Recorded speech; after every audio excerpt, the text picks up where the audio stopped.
만약 여러분이 눈사태로 인해서 거대한 눈덩이 속에 파묻혔다면 어떻게 해야 살아날 수 있을까요? 가만히 구조대를 기다리는 것일까요? 아니면 밖을 향해서 눈을 파야 하는 것일까요? 실제로 엄청난 눈사태로 고립된 많은 사람들이 목숨을 잃게 되었는데요. 그 원인이 무작정 눈을 파다가 오히려 10m나 더 깊은 밑바닥으로 파고 들어갔기 때문이다라고 말을 합니다. 방향을 잘못 알고 눈을 열심히 파다가 결국 목표로부터 멀어지게 되었다는 얘기입니다. 자, 이렇게 눈에 뒤덮이게 되면 우리는 방향 감각을 잃게 됩니다. 이런 위기를 극복하는 방법은 무엇일까요? 그것은 바로 침을 뱉는 것입니다. 얼굴에 쌓인 눈을 털어내고 침을 뱉었을 때 만약에 그 침이 얼굴에 떨어지면 바로 얼굴 위가 하늘 방향이니까 그 방향으로 눈을 파야 합니다. 만약에 우리가 뱉은 침이 왼쪽이나 오른쪽으로 떨어지면 그 반대 방향으로 눈을 파야 한다는 것이죠. 중력 때문에 침이 떨어지는 위치를 파악하고 그 반대 방향이 하늘 방향이구나 라는 것을 알고 눈을 파들어가면 살아날 수 있다라는 것입니다. 그렇습니다. 우리가 살 수 있는 방향은 바로 위쪽입니다. 예수님을 향해서 가까이 나아갈수록 우리는 생명을 경험하며 살게 될 줄로 믿습니다. 그런데요, 아래쪽, 딴 쪽을 향해서 열심히 파고 나아가면 나아갈수록 어떻게 될까요? 하늘과는 반대 방향, 즉 죽음과 심판을 향해 나아가는 것이 된다는 것이죠. 예수님께서 이 진리를 알려주시기 위해서 이 땅에 오셨습니다. 그리고 내가 길이요 진리요 생명이다 말씀하시고 예수님이 직접 나침반이 되어서 나를 따라오너라, 생수의 강을 마시라, 이렇게 우리에게 생명의 방향을 제시해 주신 줄로 믿습니다. 또 오늘 비유를 통해서 예수님은 두 개의 방향을 비교해서 말씀해 주셨는데요. 하나는 하늘 방향이고 다른 하나는 세상 방향입니다. 그런데 조금 특별합니다. 두 사람의 이야기를 하시면서 올라가려면, 위쪽으로 나아가려면 내려가야 한다 이렇게 말씀하셨기 때문입니다. 도대체 이 비유가 무슨 내용의 말씀일까요?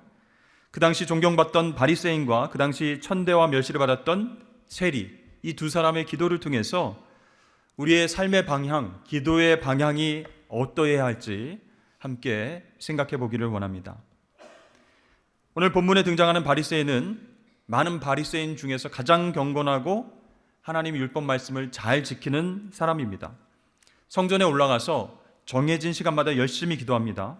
일주일에 2번씩 금식하고요, 소득의 11조를 하나님 앞에 정확히 드립니다. 반면 세리는 어떤 사람입니까? 하나님 말씀에 불순종하는 사람, 민족을 배신한 배신자, 수탈자, 도적과 같은 사람이죠. 자, 이 두 사람이 성전에 각각 올라가서 하나님 앞에 기도를 드립니다.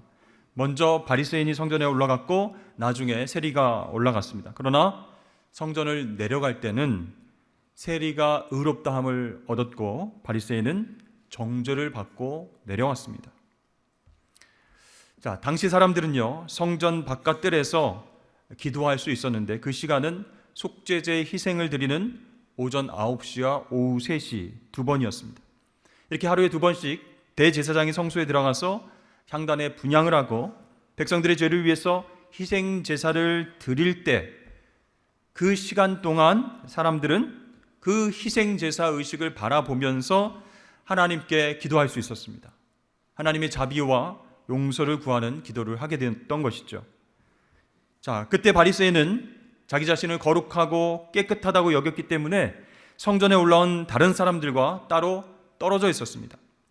11절을 보니까 바리새인은 서서 따로 기도하여 이르되 이렇게 나오고요. 13절에 보면 세리는 멀리 서서 기도했다 이렇게 나오죠.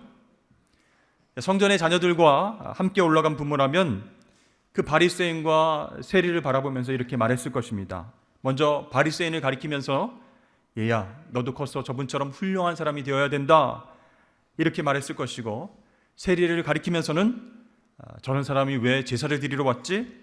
동족의 피를 빨아먹는 강도 같은 놈이다. 가까이 가지 말자. 멀리 떨어지자. 이렇게 자기 자녀에게 얘기를 했을 것입니다. 자, 오늘 예수님의 비유는 누구를 향한 것이었을까요? 9절 말씀에 보니까 또 자기를 의롭다고 믿고 다른 사람을 멸시하는 자들에게 이 비유로 말씀하시되, 아주 바리새인을 콕 집어서 말씀하신 것이죠. 의롭다고 믿고 다른 사람을 멸시한다. 교만하게 잘난 체 하는 사람들, 바리새인들에게 비유로 하신 말씀이었습니다. 이 비유의 말씀을 듣는 사람들은 충격에 빠졌습니다. 너무 조용해졌습니다. 아니, 우리가 평소에 존경하고 의롭다고 생각한 그 바리새인 선생님, 그분을 이렇게 콕 집어서 저렇게 정죄해도 되는 것인가? 또 세리와 같은 놈들이 하나님 보시기에 의롭다는 말씀인가? 과연 이 비유의 말씀은 무슨 뜻인가? 내가 잘못 들었는가? 충격을 받았어요. 자, 두 사람이 성전에 올라가서 하나님 앞에 기도를 합니다. 흠잡을 것 하나도 없는 존경받는 바리새인이 먼저 이렇게 기도하죠. 하나님이여, 나는 다른 사람들 곧 토색, 불의, 간음을 하는 자들과 같지 아니하고 이 세리와도 같지 아니함을 감사하나이다. 나는 일에 2번씩 금식하고 또 소득의 11조를 드리나이다. 이 바리새인의 기도는 한마디로 자신의 의를 자랑하는 기도였습니다. 자, 유대인들의 기도를 가만히 보면요, 하나님의 은혜로 인한 감사가 들어가고 죄에 대한 용서를 간구하는 내용이 꼭 들어가야 되는데, 오늘 바리새인의 기도에는 전혀 그 내용이 들어가고 있지 않습니다. 자, 그는 스스로 나는 하나님 말씀 율법을 잘 준수하고 잘못을 저지른 적이 없다. 토색, 불의, 간음과 같은 죄를 저지르는 다른 사람들하고 비교할 수 없는 사람이다. 또 저쪽에서 떨어져서 기도하는 세리하고 공통점이 하나도 없는 완벽하고 깨끗한 삶을 사는 내 자신이 너무 자랑스럽습니다. 이렇게 하나님 앞에 기도하고 있습니다. 한마디로 자기 자신을 복덩이로 생각하고, 하나님 저 너무 멋있죠? 하나님 저 너무 잘하죠? 이렇게 경건하고 의로운 사람이 하나님의 자녀입니다. 저입니다. 감사합니다. 이렇게 기도하고 있다는 것이죠. 여러분들은 바리새인의 기도를 어떻게 생각하십니까? 그냥 예수님께서 메시지를 강력하게 전하기 위해서 그렇게 좀 살을 붙이셔서 세게 얘기하신 것 아닐까? 나는 바리새인처럼 기도한 적도 없고, 나는 바리새인처럼 신앙생활 한 적이 한 번도 없다. 옆에 앉아있는 김 지사는 몰라도 나는 한 번도 그런 적이 없다. 이런 생각을 하실 수도 있습니다. 근데 여러분, 가만히 돌아보면 우리도 바리새인과 같은 마음으로 기도하고 신앙생활 할 때가 종종 있다는 것입니다. 그렇다면 바리새인과 같은 이 마음 어디서부터 왔을까요? 그것은요, 행위로 의를 얻을 수 있다. 열심히 노력하면 하나님과 사람들이 인정하는 의를 얻을 수 있다. 존경받을 수 있다. 이런 교만한 생각으로부터 그런 마음이 시작되었다는 것이죠. 여러분, 기도의 방향이 어디로 향하고 있습니까? 하나님께로 향하는 것이 아니고 나에게로 향하고 있습니다. 한 번도 율법을 어긴 적이 없고 그렇게 경건하고 순종하며 살아왔습니다. 저 사람들과 나는 다릅니다. 이렇게 기도의 방향이 나에게로 향해져 있습니다. 육체의 욕심과 자랑과 교만, 그것으로 가득 차 있죠? 그렇습니다. 이 기도를 통해서 바리새인의 특징을 몇 가지 생각해 볼 수 있는데요. 첫 번째로, 부지런하고 성실하지만 교만하다라는 것이에요. 예배와 봉사와 또 전도와 섬김의 자리에서 열심히 섬김에 살아갑니다. 물론 중요하고 꼭 필요한 일이죠. 그런데 그 내면에 교만이 가득 차서 그 일들을 감당할 때가 있다는 것입니다.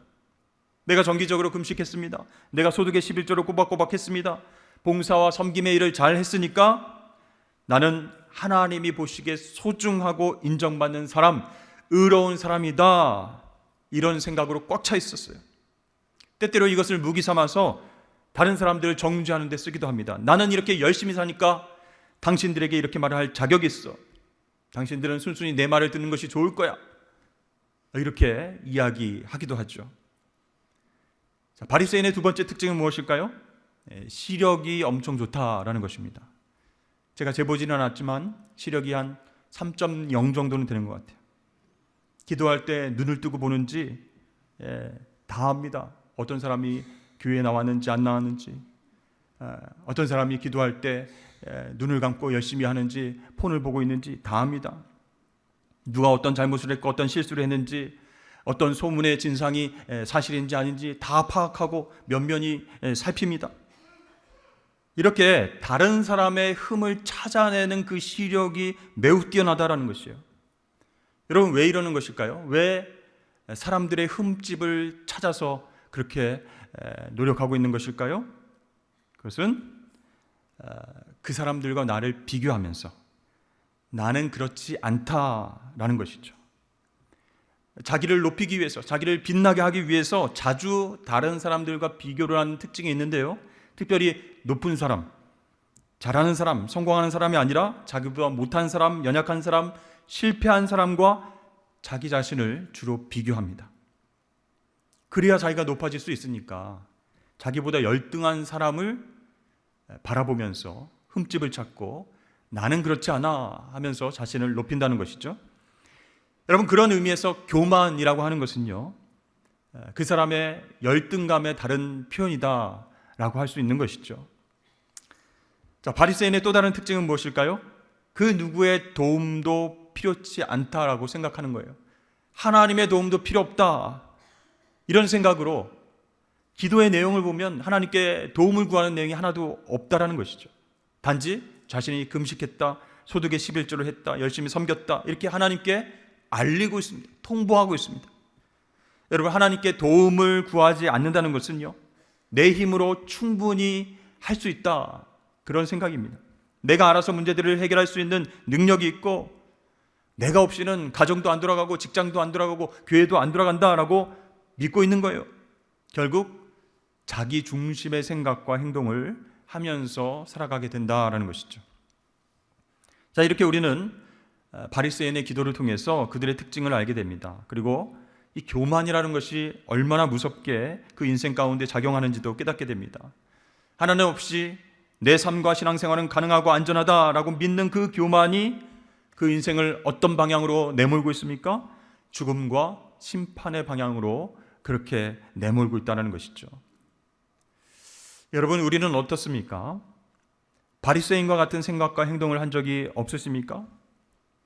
근데 곰곰이 생각해 보면 때때로 우리도 남들의 실패를 기뻐할 때가 있어요. 드러내놓지는 않지만 아이고 잘됐다, 아이고 시원하다 하면서 속으로 남의 실패를 기뻐할 때가 있어요. 또 남들의 이야기, 남들의 평가, 그리고 남들이 이야기하는 유행에 굉장하게 민감하게 반응하면서 욕심을 부릴 때도 있죠. 또 이 세상 가운데서 내가 어느 정도 경력과 지혜와 모든 것을 일군 성과가 있으니 내 생각과 내 노력과 내 판단이 제일 중요하다라고 생각할 때가 있습니다. 그때 교만이 싹트게 된다라는 것이죠. 그러면 우리도 바리새인들처럼 하늘의 반대 방향으로 나아갈 수 있음을 기억해야 할 것입니다. 반면에 세리의 기도는 어떻습니까? 속죄 예식이 진행되는 동안 세리는 주변의 다른 사람들의 따가운 눈총, 경멸하는 시선을 계속 느끼고 있었습니다. 세리는요, 그 자신이 너무 큰 죄인이라고 생각하기 때문에 제사를 드리러 온 다른 사람들과 함께 있을 수 없었습니다. 도저히 나는 하나님 앞에 설 수 없는 죄인임을 깨닫고 멀리 혼자 떨어져서 하나님 앞에 기도했습니다. 또 다른 사람들이 하는 것처럼 눈을 들어서 하늘을 우러러보고 기도할 수 없었습니다. 그 대신 어떻게 했어요? 가슴을 치면서 기도하고 있습니다. 여러분, 세리는 왜 가슴을 치면서 울면서 기도했겠습니까?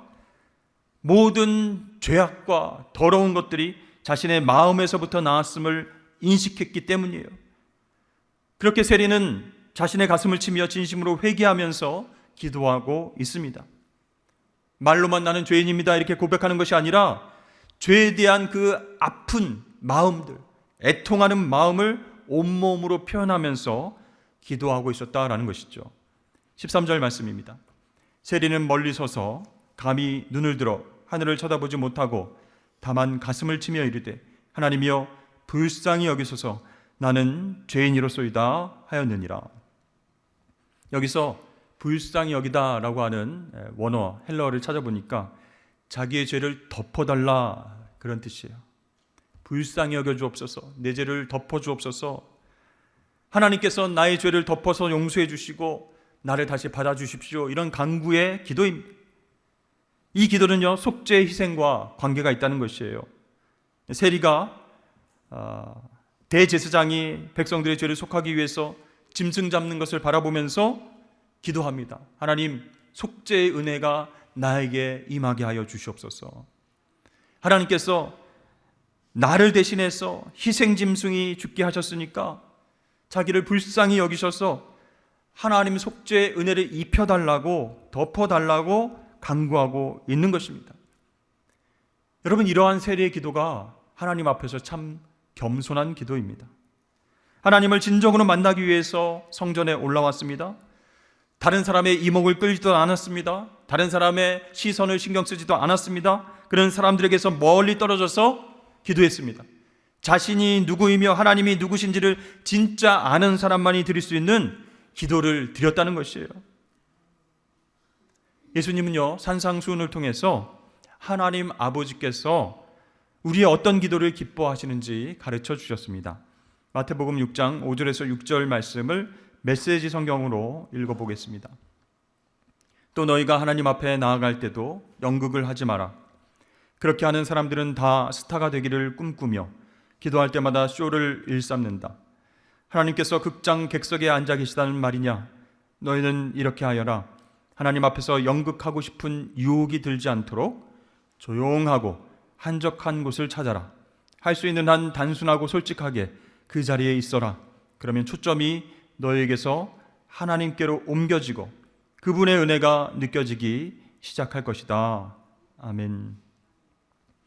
그러니까 바리새인들의 생각은 무엇입니까? 세상이라는 무대에서 자신이 하나님의 박수를 받으면서 연기하는 배우다, 이렇게 생각하고 있습니다. 더 많은 박수, 갈채를 받기 위해서 어떻게 해야 될까요? 규칙과 법에 집착을 하고 새로운 규칙들, 율례들, 법도들을 더 많이 만들어냈습니다. 그리고 자격 없는 사람들, 그걸 다 지키지 못하는 사람들은 무대 위에 올라오지 못하게 하는 거예요. 그렇게 막아서서 모든 조명이 자기에게 비춰지길 원하면서 그렇게 신앙생활하고 있었습니다. 그러나 세리는 어떻습니까? 사람들 앞이 아니라 하나님 앞에서 철저히 낮아지고 깨어져 있습니다. 자신의 죄를 깊이 인정하면서 하나님의 긍휼을 간구하고 있습니다. 하나님, 내 죄를 덮어 주시옵소서. 긍휼히 여겨 주시옵소서. 자, 두 사람의 기도를 비유로 말씀하시면서 예수님은 최종적으로 이렇게 마무리하셨습니다. 저 바리새인이 아니고 이 세리가 의롭다 하심을 받고 집으로 내려갔단다. 무릇 자기를 높이는 자는 낮아지고 자기를 낮추는 자는 높아질 것이다. 모두가 충격적인 반전의 이야기에 깜짝 놀랐습니다. 사랑하는 성도 여러분, 오늘 비유의 말씀을 통해서 우리 삶의 방향에 대해서 한번 생각해 보았으면 좋겠습니다. 우리는 예수님께서 칭찬하시는 겸손의 모습으로 주님과 독대하면서 나의 죄를 용서하여 주옵소서 회개하는 마음으로 하늘 방향으로 나아가고 있습니까? 아니면 이 정도면 되겠지, 이렇게 열심히 했고 이런 봉사와 섬김을 통해서 이런 열매를 얻었으니 이 정도면 하나님 의롭다고 칭찬해 주시겠지, 그런 교만의 모습으로 나의 방향, 땅의 방향으로 나아가고 있지는 않으십니까? 오늘 비유의 메시지 중 중요한 것은요, 내 행위에 근거한 자신의 의를 부인해야 된다라는 것이죠. 오직 하나님의 긍휼과 은혜로 인해서 인정받는 그 의를 우리는 추구하며 살아가야 할 줄로 믿습니다. 이 바리새인들은요, 율법을 다 지키고 금식하고 11조 드리고 이 종교적 행위를 통해서 스스로 의롭다, 이렇게 교만한 생각을 가졌어요. 그러나 여러분, 하나님 앞에서 의를 얻는 길은 자신의 노력, 자신의 행위가 아니라 순전히 하나님의 긍휼하심과 자비하심에 근거한 선물, 은혜인 줄로 믿습니다. 구약 제사는 폐하여졌죠. 십자가 위에서 희생제물이 되신 예수님을 통해서만 하나님 안에서 의로워질 수 있습니다. 그래서 이제는 예수의 이름으로 회개하고 예수의 능력을 힘입어서 깨어서 기도할 수 있습니다. 그때 우리의 삶의 방향이 바뀌고 하늘을 향해서, 위쪽을 향해서 그렇게 나아가게 될 줄로 믿습니다. 제 가족을 포함한 많은 분들이 그렇게 질문을 하십니다. 교회에서 무엇을 어떻게 해야 되겠습니까? 이렇게 물어보십니다. 물론 너무 감사한 일이죠. 봉사하고 싶고 섬기고 싶습니다.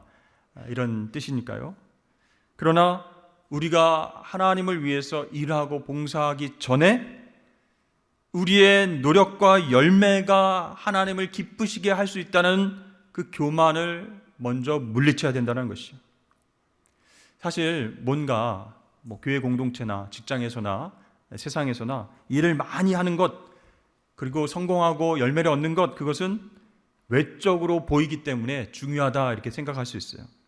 그런데요, 보이지 않는 것, 내적으로 하나님 앞에서 회개하고 겸손해지고 낮아지고 그렇게 사람들을 사랑하고 이웃에게 복음을 전하는 것, 잘 눈에 보이지 않기 때문에 우리에게 있어서는 외적인 행위가 더 중요하다라고 생각되어질 때가 있다는 것입니다. 자, 그런 마음이 들 때 우리는 어떻게 될까요? 겸손하게 세리처럼 기도하고 행동해야 됩니다. 어떻게 해요? 사람들과 떨어져야 됩니다. 한적한 곳, 조용하고 은밀한 곳에서 하나님을 독대해야 됩니다. 그리고 뭘 해야 될까요? 가슴을 치면서 나의 죄를 인정하면서 하나님, 나를 불쌍히 여겨 주옵소서, 내 죄를 덮어 주시옵소서, 하나님의 은혜가 필요합니다, 이렇게 전심으로 기도해야 합니다. 그럴 때 우리의 삶의 방향이 위쪽을 향해서 나아가는 것이죠. 오늘 예수님께서 마지막 구절에서 자기를 낮추는 자는 높아지리라 이렇게 말씀하셨어요. 자, 여기에서 낮아지는 것, 무엇을 뜻할까요? 뭔가에 의해서 수동적으로 어쩔 수 없이 낮아지는 것, 그런 것을 뜻하는 것이 아닙니다. 예를 들어서 실직을 하거나 관계가 깨어졌거나 열심히 준비한 일을 실패했거나 꿈이 깨진 그런 어떤 수동적인 것이 아닙니다. 예수님께서 자기를 낮추는 자는 높아지리라 이렇게 말씀하셨을 때 낮아진다라고 하는 것은 능동적인 낮아짐이다라는 것이에요.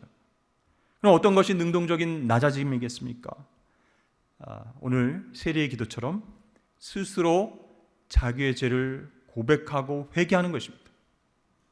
들켜서 맞습니다, 내가 이런 죄를 졌습니다, 이렇게 고백하는 것이 아니라 스스로 죄를 하나님 앞에서 고백하고 진심으로 회개하는 것, 그것이 능동적인 낮아짐이다라는 것이에요.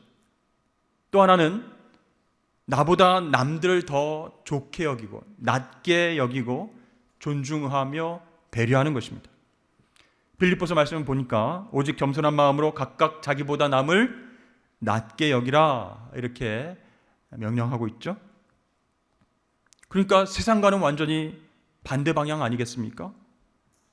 그럼에도 불구하고 하나님께서는 오늘 말씀을 통해서 능동적으로 낮아지라, 그래야 하나님 너를 높이시리라, 하늘 방향, 위쪽 방향으로 구원의 길로 나아가게 될 것이다 말씀하고 계세요.